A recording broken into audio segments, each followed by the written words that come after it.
Hello everyone, welcome back to the channel. Budget 2024 में government ने काफ़ी बड़े बड़े अनाउंसमेंट किए हुए हैं। ये जो अनाउंसमेंट हैं अलग अलग सेक्टर से बिलोंग करते हैं।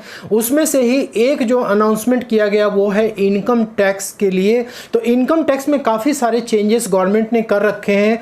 तो फाइनेंशियल ईयर 24 और 25 जिसका कि असेसमेंट ईयर 25 और 26 है, यदि आप उसकी टैक्स प्लानिंग अपनी पहले से कर रहे हैं तो आपको इस बजट को ध्यान में रख करके तभी करना चाहिए, क्योंकि इनकम टैक्स में काफ़ी बड़ा बदलाव किया गया है। उसमें से एक जो चेंजेस किया गया है दोस्तों, यहाँ पे टैक्स सेविंग से रिलेटेड। तो यहाँ पे आप देख सकते हैं स्क्रीन पे कि बजट 2024 में गवर्नमेंट ये बोल रही है कि आपको 17,500 रुपये का टैक्स बचत करने में हेल्प मिलेगा जब आप अपनी ITR को फाइल करेंगे। दोस्तों, काफ़ी सारे लोगों को इस अमाउंट को लेकर के कन्फ्यूजन है कि कहीं ऐसा तो नहीं कि गवर्नमेंट जो है जो रिबेट हमें देती थी, टैक्स में छूट देती थी, वो छूट घटा करके 17,500 कर दिया गया है। इन सारी बातों को आज की वीडियो में डिस्कस करने वाले हैं। तो दोस्तों, नॉर्मली क्या होता है कि यहाँ पे यदि हम टैक्स स्लैब की यदि बात करें तो न्यू टैक्स रेजिम और ओल्ड टैक्स रेजिम में ये अब तक ये दोनों रेजिम चले आ रहे हैं।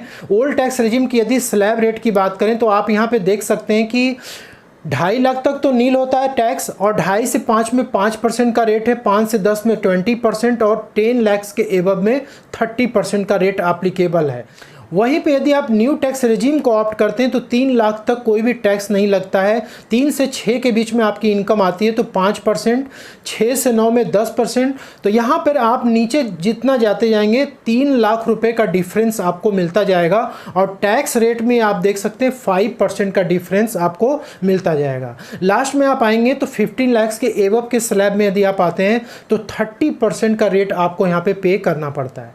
अब दोस्तों, यहाँ पे ओल्ड टैक्स रेजिम में क्या होता है कि यदि आपकी इनकम यहाँ पे 5 लाख रुपए तक आती है, सारा डिडक्शंस वगैरह माइनस वगैरह करने के बाद यदि वो 5 लाख तक आती है तो टैक्स फ्री हो जाती है। आप सभी लोग जानते हैं क्यों टैक्स फ्री होती है, क्योंकि आपको यहाँ पे रिबेट मिल जाता है 12,500 रुपीज़ का सेक्शन 87A में। वहीं पे यदि आप न्यू टैक्स रेजिम को ऑप्ट करते हैं तो यहाँ पे क्या होता है कि आपको 25,000 रुपये का रिबेट मिल जाता है।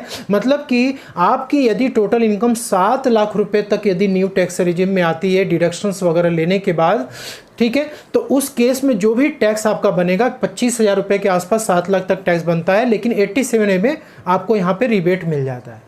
तो गवर्नमेंट 2024 बजट में जो टैक्स सेविंग की बात कर रही है 17,500 रुपीज़, क्या ये टैक्स सेविंग्स, ये जो रिबेट हमको मिल रहा है 25,000 रुपये, क्या इसके अलावा हमको गवर्नमेंट दे रही है, या फिर अब हमें 87A में रिबेट जो है 17,500 का मिलने वाला है?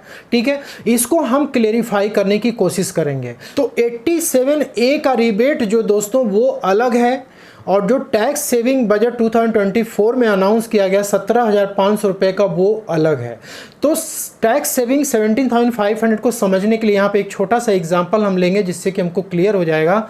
लेट सपोज कि किसी पर्सन की जो सैलरी है वो 24 लाख रुपीस एक साल की है। तो सबसे पहले हम एग्जिस्टिंग जो टैक्स स्लैब रेट है उसके अनुसार हम चलते हैं, मतलब जो अभी तक न्यू टैक्स रेजिम में चलता आ रहा है उसको पहले हम समझ लेते हैं।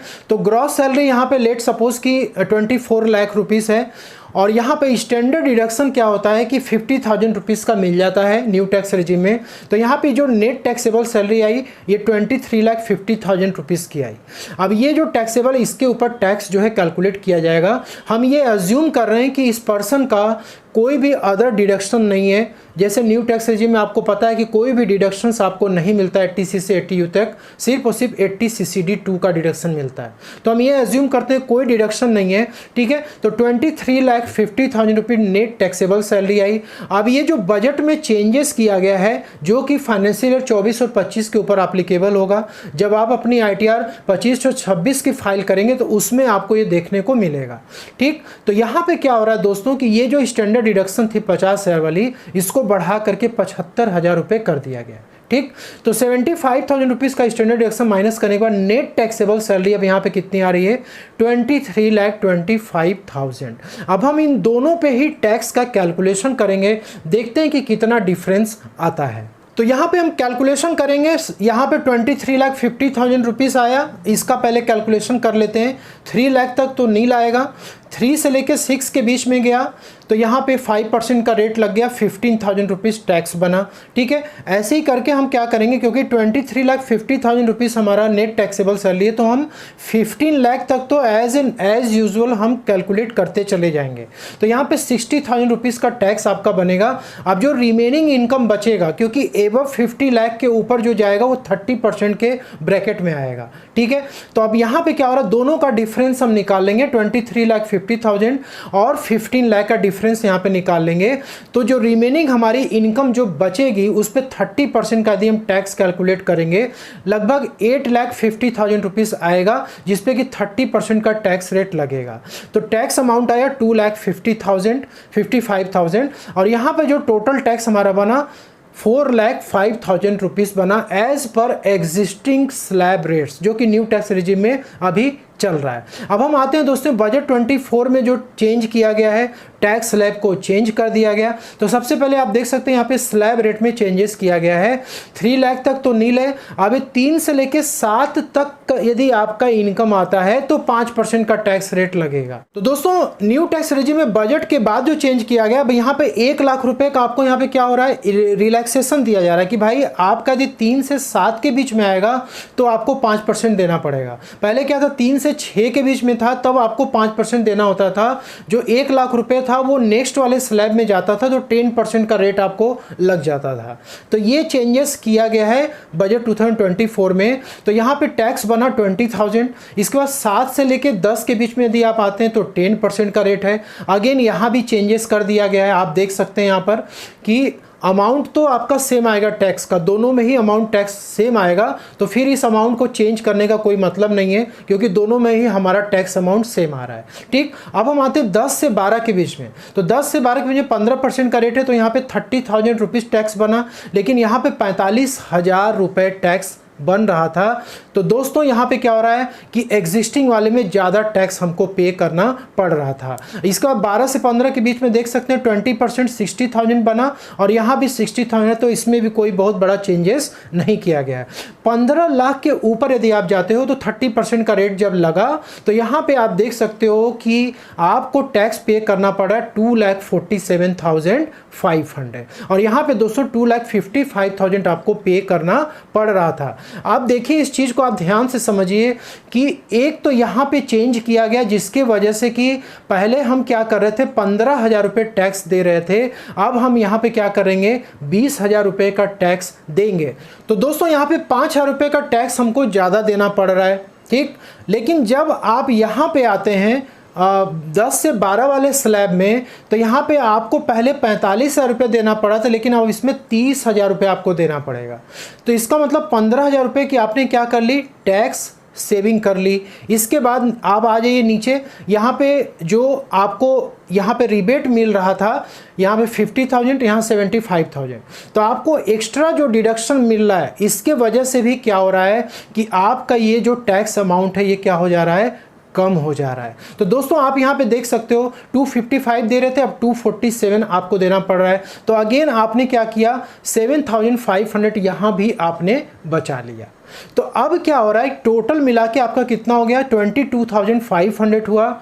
ठीक है, उसमें से आपका ये हो गया लॉस 5,000 का। तो 22,500 में आप 5,000 को माइनस कर दीजिए, तो ये आपका टैक्स सेविंग है दोस्तों 17,500, जो कि अब आपको फाइनेंशियल ईयर 24 और 25 में देखने को मिलेगा। तो यदि किसी व्यक्ति की जो इनकम है वो यदि 15 लाख के ऊपर क्रॉस करती है तो वो पर्सन क्या कर सकता है, इस टैक्स को 7,500 को एक्स्ट्रा जो है सेव कर सकता है और यहाँ भी वो सेव कर सकता है।